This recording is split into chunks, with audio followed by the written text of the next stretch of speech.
우리 함께 하나님의 말씀 같이 합독하겠습니다.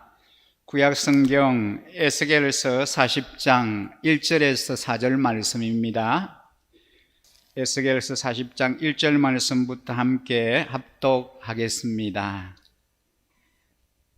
우리가 포로로 잡혀온 지 25년째가 되는 해, 예루살렘 도성이 함락된 지 14년째가 되는 해의 첫째 달, 그달 10일 바로 그날에 주님의 권능이 나를 사로잡아 나를 이스라엘 땅으로 데리고 가셨다.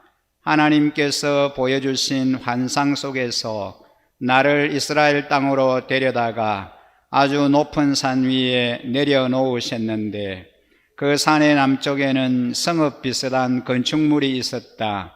그가 나를 그곳으로 데리고 가셨는데 그곳에는 어떤 사람이 있었다. 그는 노새와 같이 빛나는 모습이었고 그의 손에는 사무로 꼰 줄과 청량하는 막대기가 있었다. 그는 대문에 서 있었다. 그때에 그 사람이 내게 말하였다. 사람아, 내가 내게 보여주는 모든 것을 내 눈으로 잘 보고 내 귀로 잘 듣고 내 마음에 새겨두어라.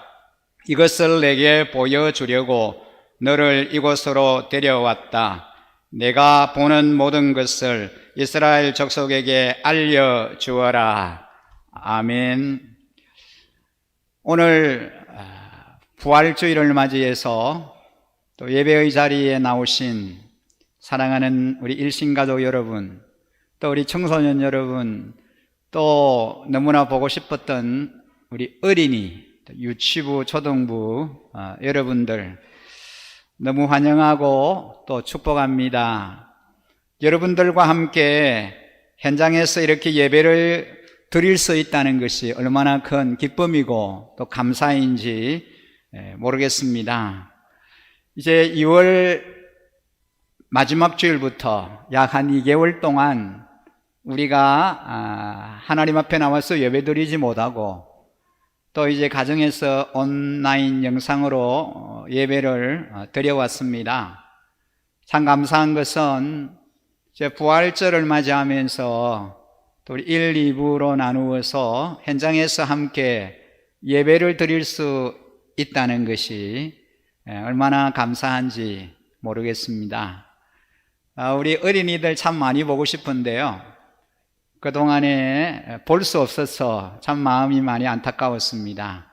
근데 오늘 예배의 자리에 또 우리 자녀들 함께 우리 부모님들이 나오셨는데 우리 어린이들을 볼 때에 너무나 귀엽고 반갑고 또 마음이 참 기쁩니다.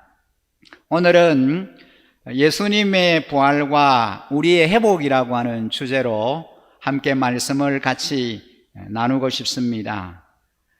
예수님께서 사망 권세를 깨뜨리시고 무덤 문을 여시고 다시 사신 영광스러운 부활절 예배로 우리가 예배합니다. 오늘 부활절 예배를 드리면서 6년 전에 일어났던 참 마음 아픈 이야기로 설교를 시작하려고 합니다. 2014년 4월 16일에 일어났던 세월호 사고 때에 있었던 일입니다. 세월호 희생자들 중에 많은 우리 학생들이 희생이 되었는데 그 희생자들 중에 양온유라고 하는 18밖에 되지 않는 한 자매의 이야기입니다.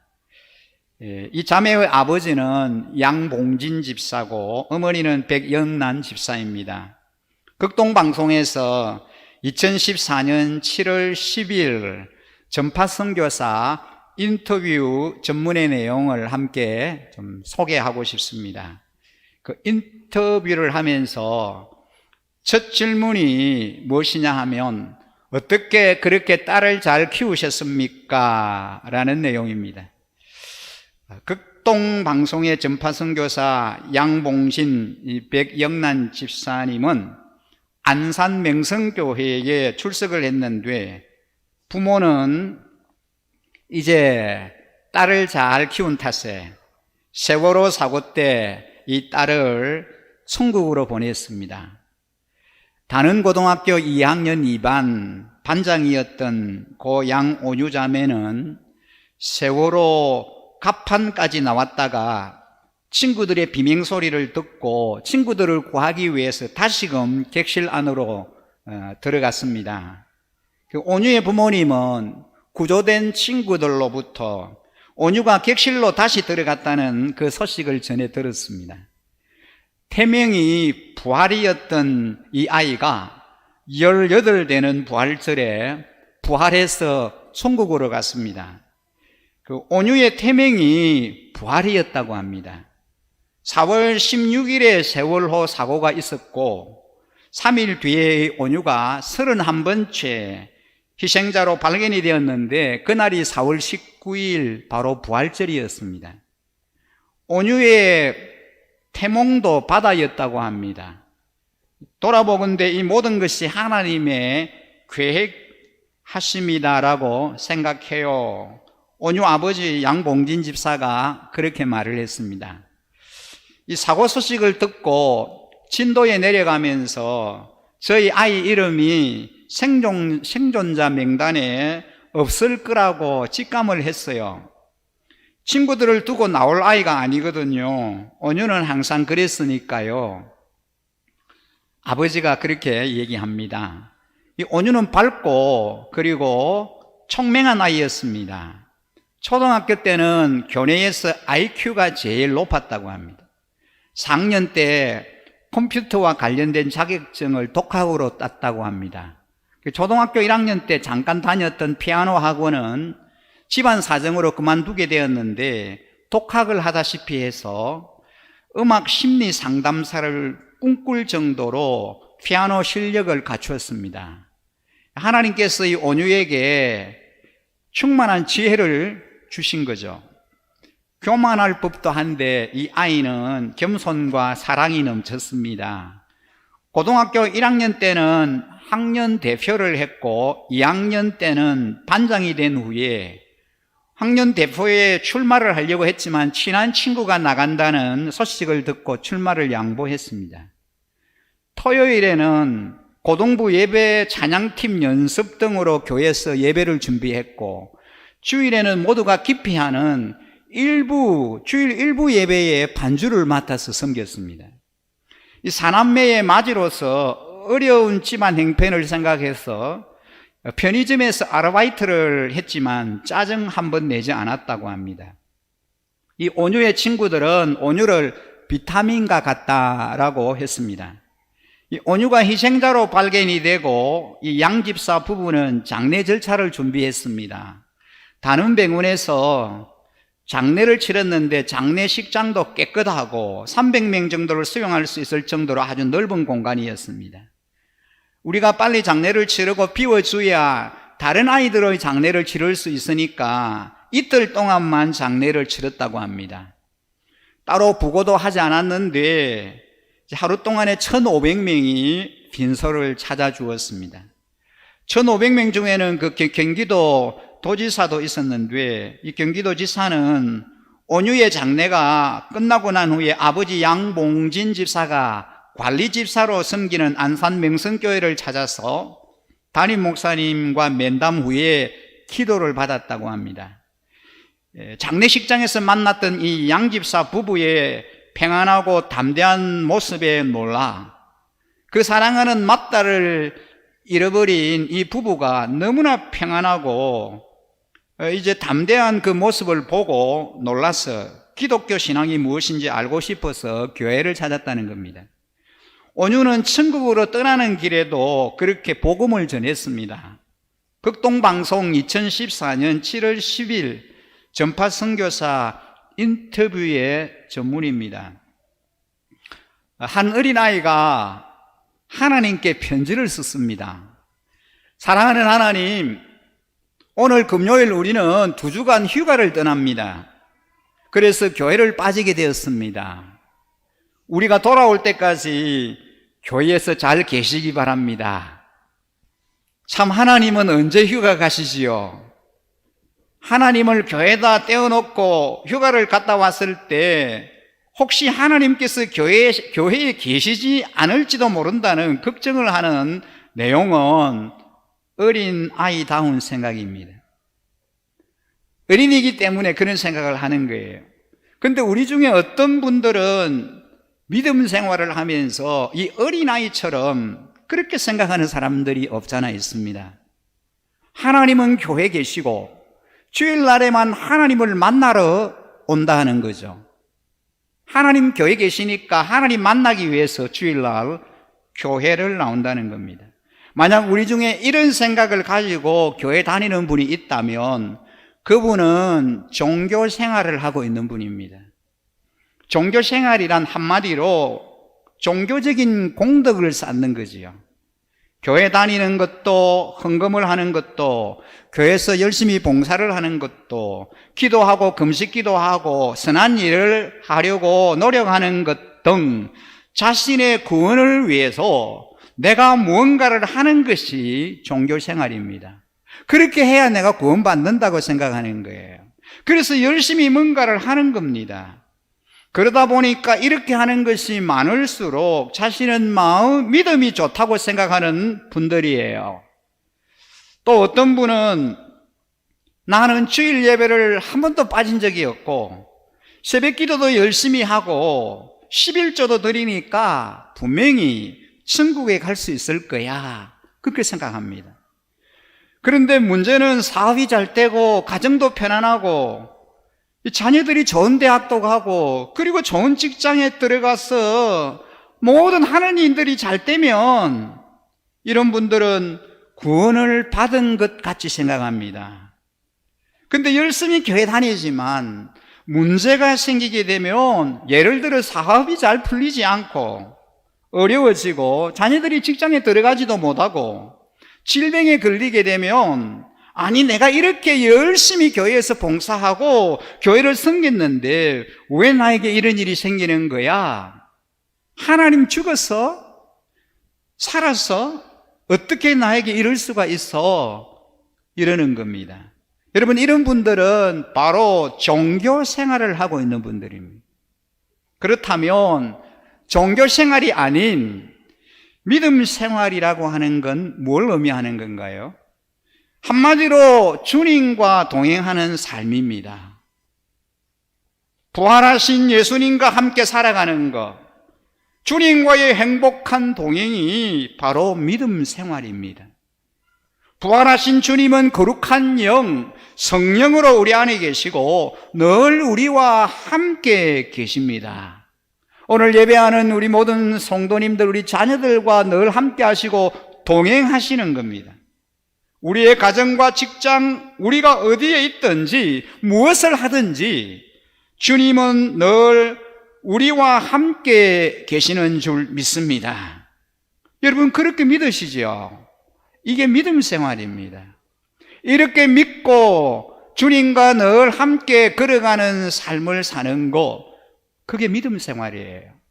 오늘날 많은 그리스도인들이 믿음 생활이 아닌 종교 생활을 하고 있는 것 같습니다. 여러분 어떻습니까?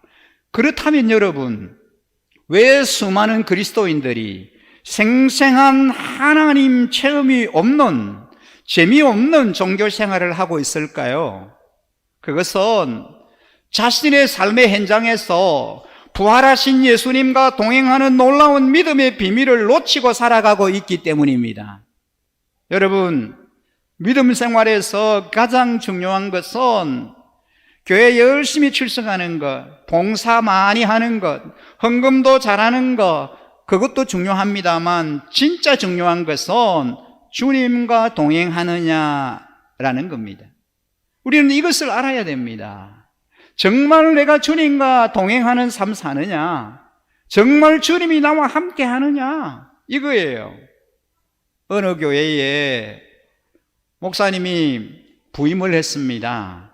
그 목사님이 부임해서 어떤 집사님 댁을 부임 신방을 갔습니다. 목사님이 다녀간 후에 남편이 직장에서 이제 가정에 돌아와서 아내에게 묻습니다. 오늘 목사님이 우리 집에 다녀갔다고 하는데 목사님이 뭐라고 하셨어? 라고 아내에게 물었습니다. 그러니까 이 아내가 남편에게 목사님이 다른 것보다 그리스도께서 이 집에 늘 계십니까? 하고 물었어요. 그랬습니다. 전 그 말이 무슨 뜻인지 몰라서 아무 대답도 못했어요. 라고 아내가 말을 합니다. 그러자 남편이 화를 버럭 내면서 아니 대답을 못하다니 바보같이 목사님이 그렇게 물을 때 당신은 우리는 빼대 있고 훌륭한 가문의 자손이라고 말하면 되잖아 이렇게 했습니다. 그러자 아내는 물론 저도 그렇게 처음에는 말을 하려고 했어요. 그러나 목사님이 물으신 것은 그게 아니란 말이에요. 예수님이 이 집에 계시냐고 물었어요. 남편이 그러면 우리 식구들은 집에서 성경을 읽고 교회에 많은 헌금을 드리고 있다고 말했어야지 하고 핀찬을 주자. 그렇지만 여보, 그것도 목사님이 질문하신 것하고는 다르잖아요. 목사님이 그렇게 물으신 거 아니잖아요. 라고 아내가 대답합니다. 화가 난 남편은 얼굴이 시뻘겋게 달아오르면서 그럼 당신은 우리 식구들이 매주일 빠짐없이 교회에 출석한다는 이야기라도 해야 되지 않느냐 라고 소리를 쳤습니다. 그래서 아내는 그것도 목사님이 묻지 않았어요. 목사님이 그렇게 물어야 대답을 하지 그렇게 묻지 않았어요. 단지 그분은 그리스도께서 여기 이 집에 함께 계시냐고 물으셨단 말이에요 라고 대답했습니다. 이 부분은 여기에서 이제 대화를 끝냈습니다. 그 다음 날부터 도대체 목사님이 하신 이 심상치 않는 물음의 의미가 무엇일까를 고민하기 시작했습니다. 그러는 사이 이들 부부에게는 조금씩 변화가 일어나기 시작합니다. 이들 부부의 마음속에는 예수님은 단지 죽으신 분이 아니라 부활하여 지금도 살아계시고 자신들과 함께 계신다는 생각이 들기 시작했습니다. 그러다가 마침내 그들은 목사님이 던진 질문, 그리스도께서 이 집에 늘 계십니까? 라는 질문이 이해가 되었다고 합니다. 믿음 생활이 종교적인 오물을 행하는 것이 아니라 부활하신 주님과 늘 함께 하는 것이라는 사실을 깨닫게 되었다고 합니다. 저는 오늘 부활절 감사 예배를 드리는 우리 일신가족 여러분에게 동일한 질문을 던지고 싶습니다. 여러분은 정말 예수님과 동행하십니까? 정말 여러분은 예수님과 함께 어깨를 나란히 하고 걸어가시는 삶 사십니까? 예수님이 여러분의 가정에, 여러분의 직장에 함께 하십니까? 오늘 우리는 참으로 오랜만에 주님의 전에 나와서 이렇게 현장에서 예수님이 죽으셨다가 3일 만에 다시 살아나심을 기념하는 부활절 감사 예배를 드리고 있습니다. 우리 일신교회는 해마다 부활절이 되면은 어린아이로부터 어른에 이르기까지 다양한 부활절의 의미를 새기는 행사들을 진행해 왔습니다. 그러나 올해는 이 코로나 사태로 모든 행사를 다 축소하였습니다. 그러나 우리는 부활의 의미를 되새기며 이 날을 기쁨의 날로 지킵니다. 그래서 그동안 이제 현장에서 예배하지 못했지만 이 부활절, 이 감격스러운 부활절 감사 예배를 드리면서 1, 2부로 이렇게 나누어서 또 우리 성도님들과 우리 자녀들과 함께 현장에서 하나님 앞에 이 부활의 그 소망, 부활의 감격을 가지고 예배를 드립니다. 참 감사한 것은 일부의 우리 어르신들이 거의 다 나오셨어요. 연세가 높으신 어르신들이 예배에 참여하지 못하실 거다 생각했는데 얼마나 갈급했던지. 이분들은 온라인 예배도 잘 못 드려요. 그러니까 현장에서 예배하는 거 오직 그때만을 기다리면서 고대했는데 오늘 보니까 제가 보니 거의 한 분도 빠짐없이 다 나오신 것 같아요. 예배에 대한 사모함과 갈망함이 있다라는 거죠. 오늘 우리 2부에도 시작하면서 제가 말씀드렸습니다만 우리 청소년들, 어린이들 또 정말 그 영유아 너무나 예쁘고 사랑스럽잖아요. 매주일 그 아이들의 그 얼굴을 보고 예배하는 거, 뛰노는 거 보는 게 너무 기쁘고 너무 좋았는데 오랫동안 볼 수 없으니까 너무 답답한 거예요. 그리고 보고 싶은 거예요. 그리운 거예요. 그런데 오늘 이렇게 예배의 자리에 나와서 아이들 소리가 나고 울음소리가 나니까 너무 기쁘고, 2개월 전에 우리가 늘 하나님 앞에 그런 어떤 감격 없이, 고마움 없이, 감사함이 없이 늘상 그렇게 예배해 왔으니까, 그런 예배를 드려왔으니까, 오늘도 주일이니까 이렇게 예배를 드리시 하고 예배했는데, 한 2개월 동안에 우리가 그런 경험을 하고 나니, 얼마나 예배 현장에서 함께 얼굴을 맞대고 하나님 앞에 예배함이 얼마나 기쁨이고, 얼마나 큰 감사이고, 얼마나 큰 감격인지를 다시 한번 깊이 느끼게 됩니다. 기독교 신앙의 핵심은 예수님의 부활에 있다고 할 수 있습니다. 사도 바울은 만약 부활이 없다면 우리 기독교인들이야말로 가장 불쌍한 사람들이요, 가장 어리석은 사람이다, 이렇게 말했습니다. 여러분, 그렇습니다. 만일에 예수님이 다시 사신 이 부활이 없다면 우리의 믿음도 우리의 전파함도 다 헛것입니다. 우리 예수 믿는 것 다 소용이 없어요. 이 다 헛일입니다. 예수님이 사망 권세를 이기시고 무덤 문을 여시고 다시 3일 만에 살아나셨기 때문에 부활의 첫 열매가 되셔서 우리에게 부활의 소망을 주셨기 때문에 우리 기독교가 진정한 종교이고 살아있는 생명력이 있는 그런 신앙입니다. 예수님의 부활 사건이야말로 가장 확실한 역사적 증거입니다. 많은 사람들이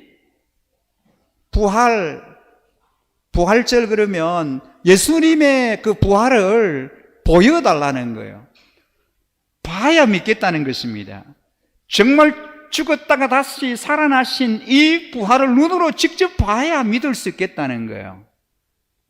여러분, 그러나 우리가 성경을 통하여 보면은 부활하신 예수님이 10여 차례에 500여 성도들에게 영광스러운 부활의 모습을 직접 보여주셨습니다. 나아가 예수님의 빈 무덤을 비롯하여 500명이 넘는 부활과 성천의 목격자들, 그리고 순교를 마다하지 않고 예수님의 부활을 끝까지 전했던 수많은 주님의 제자들의 삶이 부활 사건의 확실성을 입증합니다. 더욱이 부활하신 주님은 지금도 성령으로 우리에게 찾아오셔서 증거하고 계십니다. 부활이 우리에게 주는 가장 큰 의의는 우리를 죄와 죽음으로부터 해방시켜 주신 것입니다. 예수님은 십자가 죽음을 통해 우리 죄를 위해 속죄 제물이 되셨고 다시 살아나심으로 믿는 우리를 의롭다 하시는 길을 활짝 열어주셨습니다. 나아가 예수님의 부활은 죽음과 사단의 세력에 대한 승리입니다. 특히 첫 인류 아담의 범죄와 타락으로 인류는 죽음의 저주 아래 놓이게 됐는데 예수님의 부활은 죽음의 권세의 패배를 뜻합니다. 예수님이 부활의 첫 열매가 되심으로 이미 죽은 믿음의 선진들과 우리의 부활의 보증이 되셨습니다. 다시 말해 믿는 우리에게는 예수님의 부활로 영원한 생명이 보장되며 마지막 때에 예수님처럼 부활의 생명으로 다시 살아나게 되는 겁니다. 이런 의미에서 예수님의 부활은 구원의 완성입니다. 코로나 사태에 있는 우리에게 이 예수님의 부활은 어떤 의미를 가져줍니까? 예수님의 부활은 지금의 어려움과 고난이 전부가 아니다라고 하는 것을 우리에게 가르쳐 줍니다. 우리는 이 땅의 나그네와 순례자로 장막 같은 인생을 잠시 살고 있지만 이 끝에는 영원한 부활의 영광이 우리를 기다리고 있다는 겁니다. 더 이상 죄와 죽음과 사단이 지배하지 않는 주님과 성도들과 함께하는 영원한 기쁨의 나라가 있습니다. 우리는 예수님처럼 영광스러운 부활의 몸으로 변화될 것입니다. 이 사실은 지금의 역경과 슬픔의 상황을 극복하고 질병과 죽음에 대한 두려움을 이기게 해줍니다.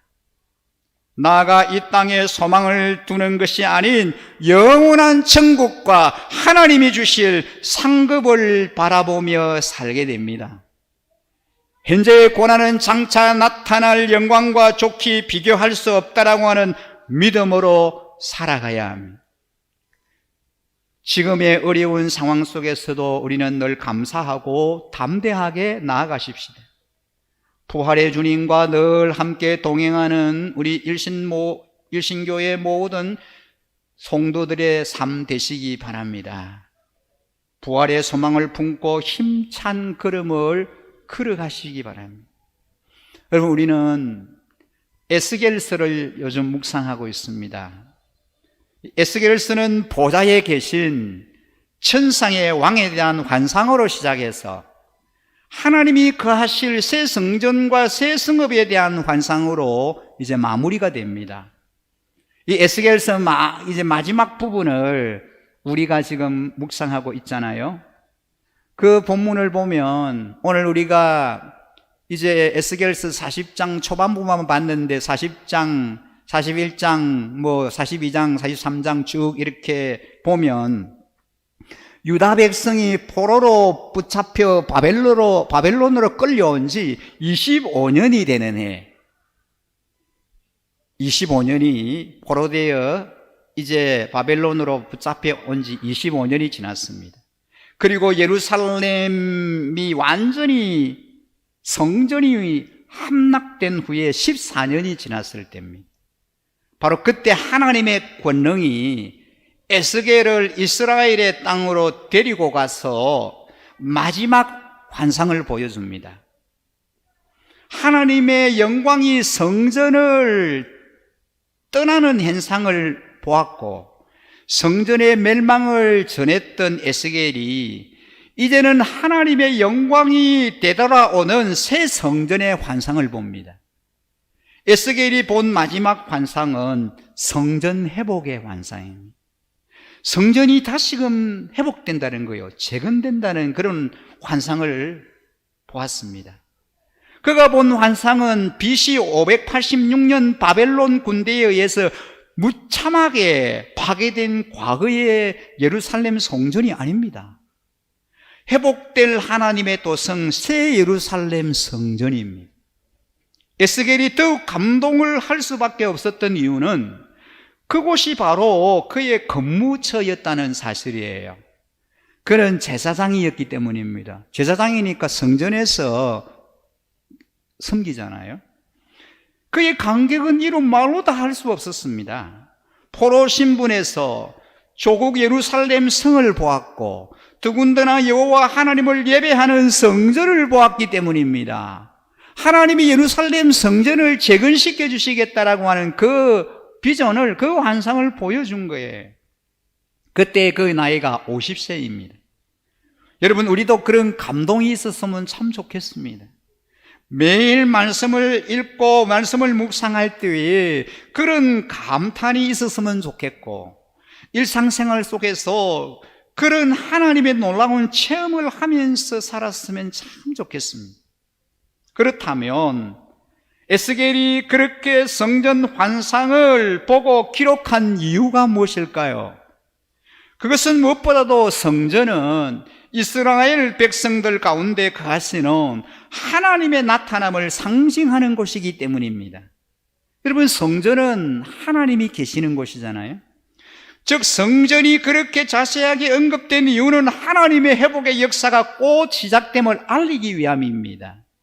예루살렘 성전이 파괴되기 직전 성전을 떠난 하나님을 에스겔은 분명히 목격했기에 그는 두려울 정도로 감격스러웠습니다. 그런 하나님의 지시를 따라 그의 손으로 직접 성전 여기저기를 청량했으니 말입니다. 그로부터 정확하게 37년 뒤 실제로 예루살렘 성전이 다시 건축되었습니다. 실은 그런 일은 있을 수 없는 일입니다. 나라가 멸망했는데 지배국의 왕을 통해서 패전국의 성전이 다시 세워졌기 때문입니다. 비록 에스겔이 본 환상처럼 그렇게 완벽하게 실행되지는 않았지만 분명 예루살렘 성전은 파괴된 지 약 50년째 다름 아닌 바로 그 장소에 다시 재건되었습니다. 그것이 바로 스룹바벨 성전입니다. 그 배후에 여호와 하나님이 계시다라고 하는 것을 부인할 이스라엘 사람은 단 한 명도 없었습니다. 이런 일은 하나님의 역사하심이 아니고는 일어날 수가 없기 때문입니다. 여러분, 절망과 낙심은 우리들이 가질 수 없는 용어입니다. 왜? 우리 그리스도인들, 예수를 잘 믿는 성도들에게 절망이라고 하는, 그리고 낙심이라고 하는 용어는 해당치 않는 말입니다. 그분의 백성을 회복시키는 하나님의 역사가 반드시 있기 때문입니다. 하나님은 자기 백성을 끝까지 포기하지 아니하시고 사랑하시는 분이십니다. 그 백성들에게서 시선을 한순간도 옮기신 적이 없습니다. 마지막까지 하나님은 자기 백성을 품고 사랑하시는 분이시기 때문입니다. 그러니 우리도 마찬가지입니다. 우리가 어떤 형편에 어떤 상황이 있다라고 할지라도 낙심이나 절망이라는 그런 단어는 우리에게 해당이 안 됩니다. 왜? 하나님이 우리를 끝까지 돌아보시고 우리를 책임져 주시기 때문입니다. 50대 전후에 있는 우리들이라면 에스겔이 50대의 하나님의 권능의 손에 이끌려 거룩한 성 예루살렘 성전을 보았던 것처럼 하나님과의 친밀한 교제 가운데만 있기를 원합니다. 그분과의 관계 안에 있다면 나이에 상관없이, 상황과 조건에 상관없이 영광스럽게 그분이 계획해 놓으신 장차 비전을 볼 수 있기 때문입니다. 사모하고 기다리는 자에게 하나님의 은혜가 임할 줄 믿습니다. 끝내 소망을 잃지 않는 우리 일신 가족들 되시기를 간절히 소망합니다. 우리는 하나님이 가시는 공간, 하나님의 임재의 공간을 막연하게 생각합니다. 에스겔은 그것을 분명하게 눈으로 볼 수 있다고, 또 그것이 마음으로 생각할 수 있다고 말씀하고 있습니다.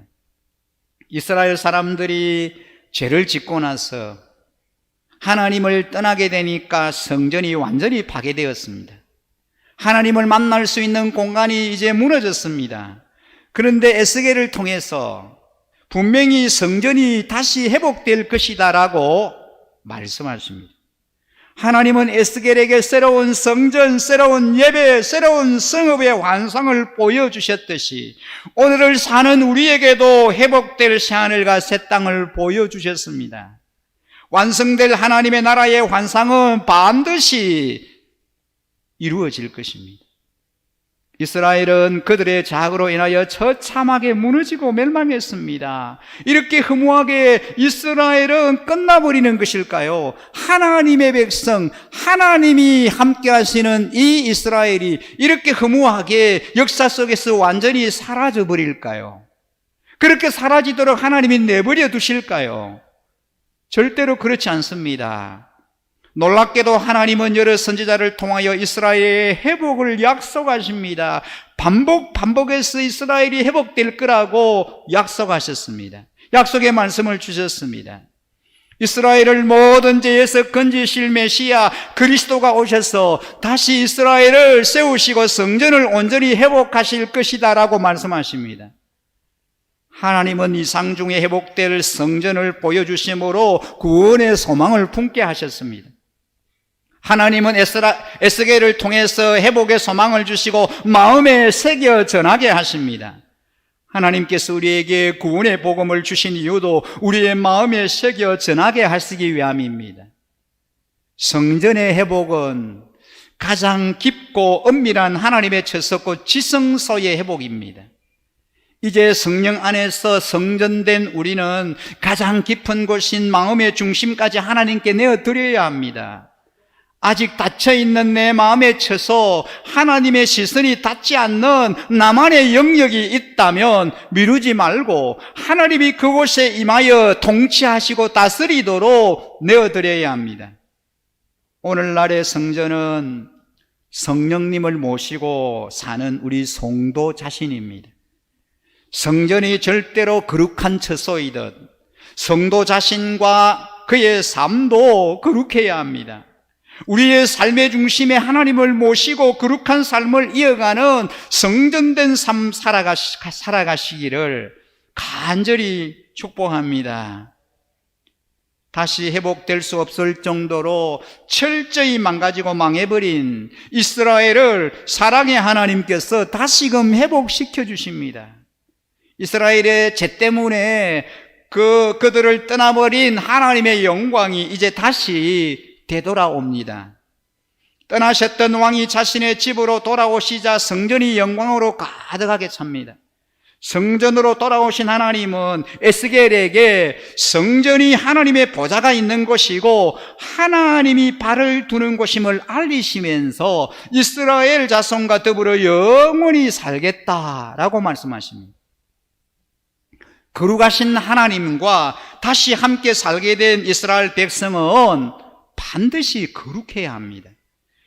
하나님은 두려움 때문에 죄 때문에 성전을 떠나셨지만 돌아오시면서 자기의 영광으로 더러움을 몰아내셨습니다.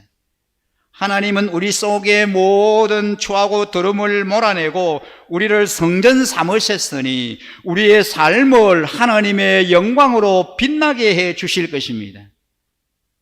여러분, 우리의 예배의 핵심은 거룩함입니다.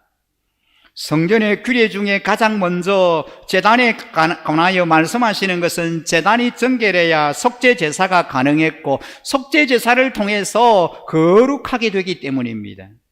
하나님은 화려하고 웅장한 예배를 기뻐하시는 게 아니라 거룩한 삶과 정결한 마음으로 드리는 예배를 기뻐하십니다.